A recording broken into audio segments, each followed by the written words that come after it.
So there's a woman in Denver is suing after giving birth in her jail cell. What?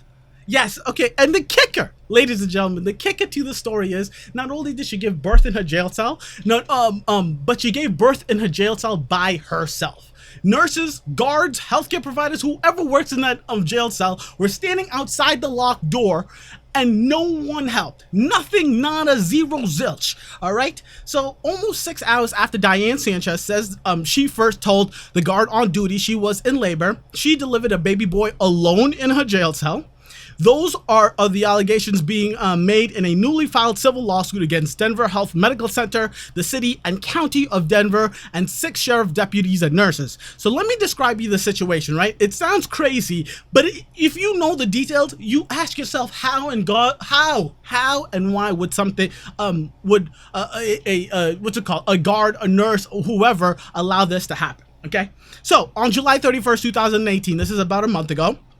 A year ago, a very pregnant Diane Sanchez woke up early. This is 5 a.m. And she was feeling contractions. So she knocks on the jail cell door and she says, I'm going into labor. I think my baby is coming. Like, I need help. I need some medical attention here, right? And she is given, at this time, for all of you healthcare providers out there, you know what I'm talking about when I say a disposable chuck. But if you don't know what a disposable chuck is, it's like it's like a very long, large paper towel, a little thicker, and she's given one single disposable chuck that is slid under the door. They don't even open the door to check on her to see what's going on. No, nothing. They slide under the door one single disposable chuck and basically say, good luck. Hands are free. Go do what you need to do.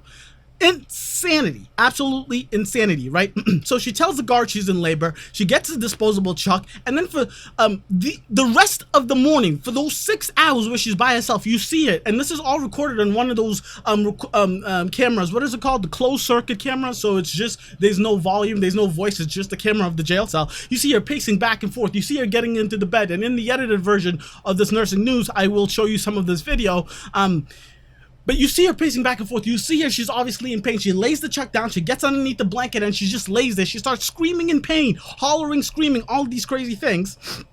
And then she gives birth to the baby boy. And only after she gives birth to the baby boy, does the guard bring in a nurse. So let me tell you the details about that. She says Sanchez told jail staff, both sheriff deputies and nurses, that she was having contractions at least eight times that morning, and that an ambulance wasn't called until after the birth.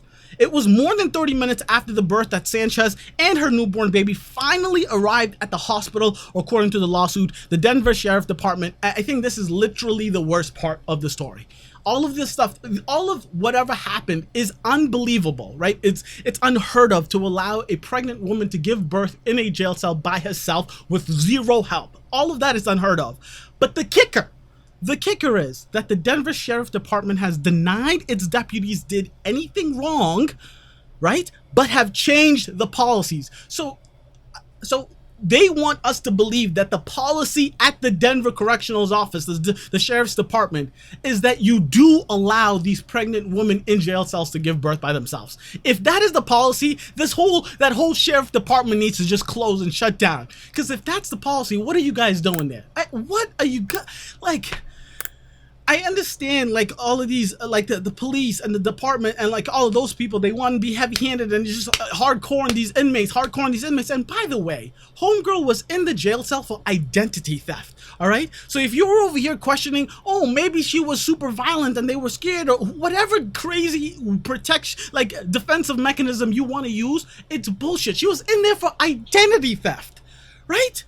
So of course she needed the help, and I don't care what she's in there for. She could have been in there for a crazy massacre or a murder. The baby that's coming out of her has nothing to do with what she did. That baby needs help. She needs medical attention. This story just blows my mind. Blows my freaking mind. Anyways, we're moving on. Another scary story, another really shitty story, to be honest.